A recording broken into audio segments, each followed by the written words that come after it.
Today I'll be looking at a 1967 Chevrolet El Camino. My name's Mike Thacker. I work in sales here at Saginaw Motors. And today I'm in the Classic Car Show. I'm at 5636 South Tacoma Way in Tacoma, Washington. As usual, as the case is when I make these videos, I get a request from a customer wanting to see some particular area of the car. The website at SaginawMotors.com does provide about 6 or 7 photos, mainly the outside shots and interior. And today I'm going to be shooting the front suspension and rear suspension, what I can see underneath as I crawl under. It would have been easy to do it on the lift. We don't always get notification when the cars are being inspected, so that's how this is going to unfold here. I'm going to point out a couple things. The owner that brought this in, as you will see, had a plan, I think a good one. It was professionally refinished, meaning that this should satisfy most investors. What I did before I shot this video was I did take a close-up look down the sides. I'm looking for any kind of ripples, paint imperfections, any rust underneath, that sort of thing. And on this car, it's just about as sound as you could hope to find. I really didn't find anything to be concerned about on this. A couple things I want to point out. For people that really like to get into the specifics of all of the options that were available, I would recommend going to gmheritagecenter.com. You can type in 1967 El Camino. What you will have a chance to see is the dealer guide for sales orders, and that will give you an idea just how many options were available in 1967, and I'm talking dozens. And cars are not simple by any standard, even though when I work in this showroom and I meet a lot of guys that come in here and they say, you know, I like the old cars because I can work on them. That's fine, but cars are very complex. One way to break them down that I find helpful is to think of them as a lot of different systems. Of course, the fuel system, the electrical system, the powertrain, the engine, the transmission, on and on and on. And when you get on that gmheritagecenter.com guide, and you will see, if you really want to get into the specifics of the serial numbers and identification numbers, the chassis, the steering, front suspension, rear axle, you can look at the regular production options, the dealer installed accessories. They'll even go into the exterior paint process, how they go about prepping the car, and you will see the list of colors that were available for this car in 1967. That's the exterior paint color selection and the interior color selection. So, but what I'm going to do now, I'm just really going to kind of make this swift. I want to get under the hood here. I'm doing this video for a customer that requested that I shoot the engine bay, and let's just start over here. As you can see, it's got power brakes here, and I'm not going to give a whole lot of description. It's better just to look at this and decide for yourself if this was what you want in a car. Now, in 1967, there were a lot of different engine options. They had the 283, a couple versions, horsepower versions of the 327. You actually could buy the 396 cubic inch big block in 1967. In 1968 was the first year for the true Super Sport, actual Super Sport. So you might have seen this, the Super Sport badge on the front grille, and that's just what, it's just a common thing that guys do when they're making a car to their liking. So nice and clean.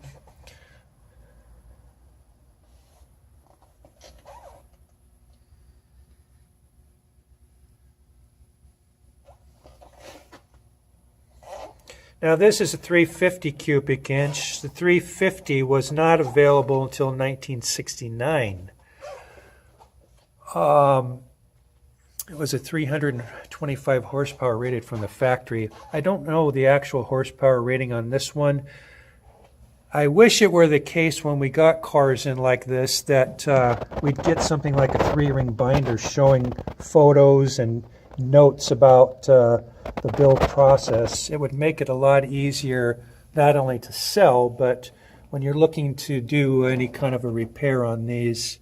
But essentially,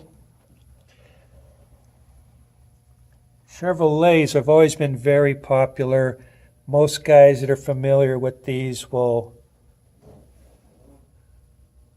have no problem wrenching on this and enjoy every minute, I'm sure. I thought this was interesting here. This, you can see the hood's got a little extra space there for the air cleaner.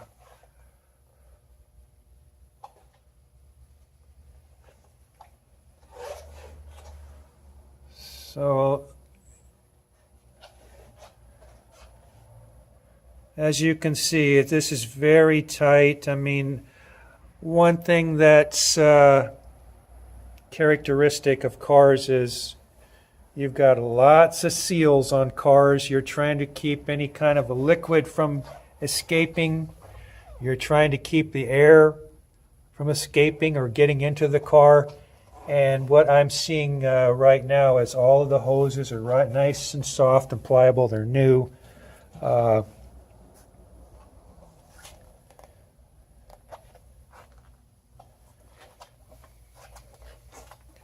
Okay, so as I mentioned before, I did kind of a preliminary scan under here.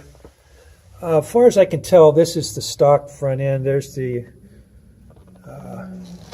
you can see the standard Chevy stabilizer bar right there. Now, the disc brakes were an option in '67, so most likely this car, either it came with disc brakes or it was fitted later.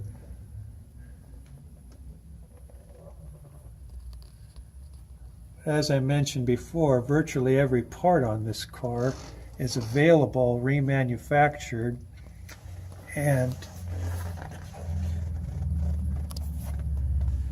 what that means is you can keep these cars running as long as you want to keep it. Up in the wheel well here, it's extra clean. Those could be new innards, I don't know. Inner wheel wells, but in your fender wells, I mean. It's nice to see that the oil pan's not all banged up. I've seen cases where guys get a little bit squirrely and then they high center the vehicle. One of the salesmen earlier today told me that he had spoke with the owner of this car, and supposedly the guy put about $28,000 into this car. Now, when I hear figures like that, that's believable, but I'm again, was he a good economist, or was he just like wanting the best of everything? I don't know. It seems to be that this car is just an way above average that I would expect to see. It's not a show car, but it's something that you could take to the neighborhood car shows and you might win a trophy. I don't think that was the intention. I think the intention of this build was to have something that you can take out and drive up to the Mount Rainier in this area or down to the ocean and really have the confidence that you've got a reliable car. And not only that, because this is American Chevy and all that, like I said before, if you needed something on any day of the week, you just run over to your local auto parts store and get it. Yeah, this looks to be stock because here we've got the coil springs with the shock absorbers inside. So now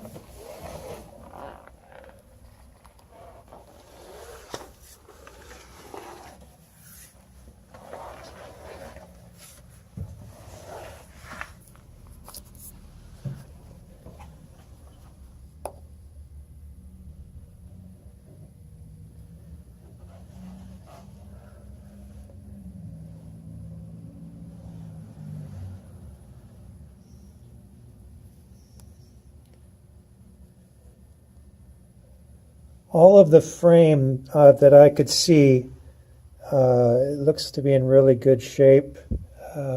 I'm okay with seeing black paint. I wouldn't be so much thrilled to find if this thing had the crinkle finish black paint. But when I see just the standard rattle can black paint covering stuff, that's just fine by my book. And the reason is you want to keep any exposed areas covered with paint to prevent any buildup of rust or exposure to air, which would air and moisture, which would cause a little bit of grief down the line. So, as far as I can see, these are original floors in here,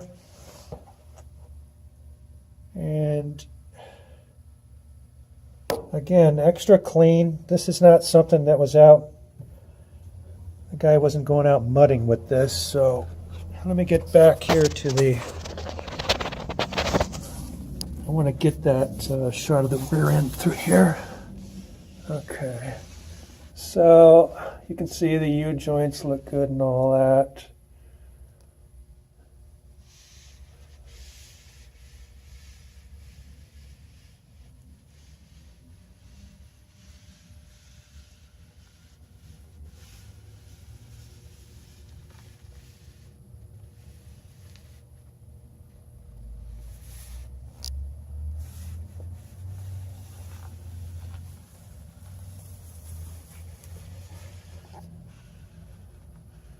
And you've got the stock rear end on here too. Suspension. These came with coil springs on the back. They're 4-link suspension. And they came stock with air shocks. This was designed as a utility vehicle essentially. So looking up in the wheel well here again.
Inside, I want to point out a couple things. I was talking about all the accessories and options available for 1967. One of them, what was new for 1967, is has a tilt wheel in it. You got your fuel and your battery gauge there. Temperature gauge, oil pressure, AM radio, which was an option. Probably, you know, if you're not old enough to remember, you could get a car with no radio and you just have a panel right there blocking that out. So AM radio was an option. Clock was an option. This clock keeps good time. Somebody put in an aftermarket Kenwood system here.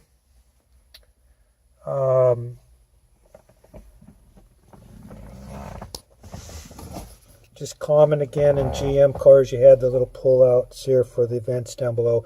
When you're moving, you get a nice airflow coming through. Bucket seats were an option. The console was an option. Once again, now the engine is a Chevy 350. I don't know the year on it. I can possibly find that out. Also, the guy that rebuilt this, he put a Saginaw 4-speed manual transmission in here. So those were not options in 1967. In fact, as I said before, the 350 came out in 1969. So I think it's a good choice. I've always liked the fact that you can get these crate 350s and they're very inexpensive. I think that's always been the appeal to Chevrolet. They're pretty easy to work on, but they're also inexpensive to work on.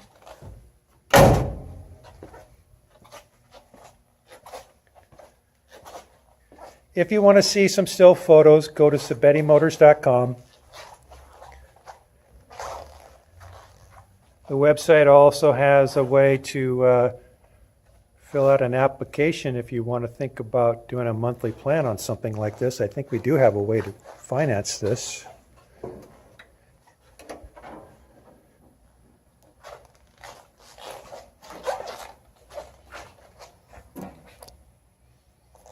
Again, my name is Mike Thacker. We're looking at a 1967 Chevrolet El Camino. I've got a price on the windshield here at $22,999. Of course, a lot of guys will come in here and say, well, where do you get that number? And that's a fair question. How do you put a number on something like this? I said earlier that the guy had put about $28,000 into it. Of course, that's not my problem. But again, why 23? Why not 15? I'll have a lot of guys that will call me up and say, hey, I'll give you 15 cash for this right now. And there's a lot of people out there that got 15,000 cash that are ready to drop on this. And I think that's great. I appreciate the offer. But again, let's be realistic. Could you build an El Camino like this? If you found one in a wrecking yard, if you found one in somebody's garage, could you really restore it to this condition for less than the 23 that we're asking for this? I seriously doubt that. And really, I would like you to come in and see this in person.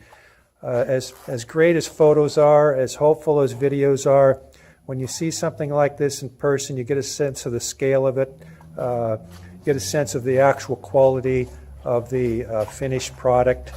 And I think you'd agree with me. Yeah, $22,000, you know, shoot, man, that's like tip money for some people. And would you rather give somebody a $22,000 tip, or would you rather have this car? I think I would take this car. I think it's a very solid investment. I think you could drive it for years and get your money back and maybe make a profit, you know, if you take care of it. Really, a car is a machine, and all machines are really made to last forever as long as you maintain them properly. And that would be very easy to do on this Chevy. And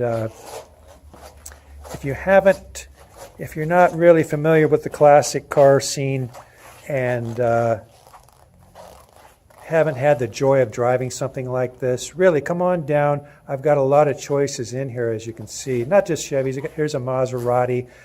Here's a 32 Ford Highboy. This is a fiberglass body with a 350 Chev. So I just showed you the 350 Chev in that car. Here's what it looks like, a crate engine here. And he's got the Edelbrock valve covers on here, the black satin finish version. So come down if you can. If you're the kind of person that just says, oh, heck, I don't need to see something in person, I'll just buy it on the internet, we can do that. You don't have to come down here if you want to buy it. We're happy just to do it over the phone if you want. We can just charge your debit card. This is a 1983 Alfa Romeo Spider. Here's another vehicle. I can show you $12,000 in receipts on this car. We're asking less than 11. 1940 Ford pickup truck. 350 Chev V8 in this one. I have to open this hood because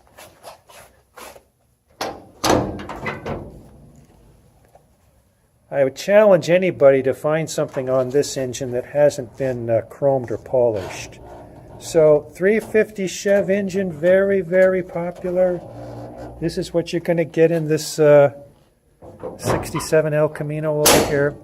This is a 1968 California Special. This is a 302 with a 4-speed.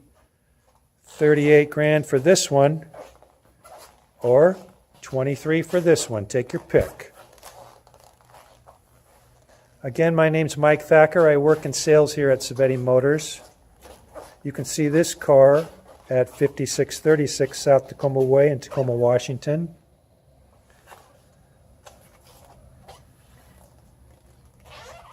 You can reach me at 253-752-9494. That's phone or text. I'd welcome the chance to work with you. Thanks.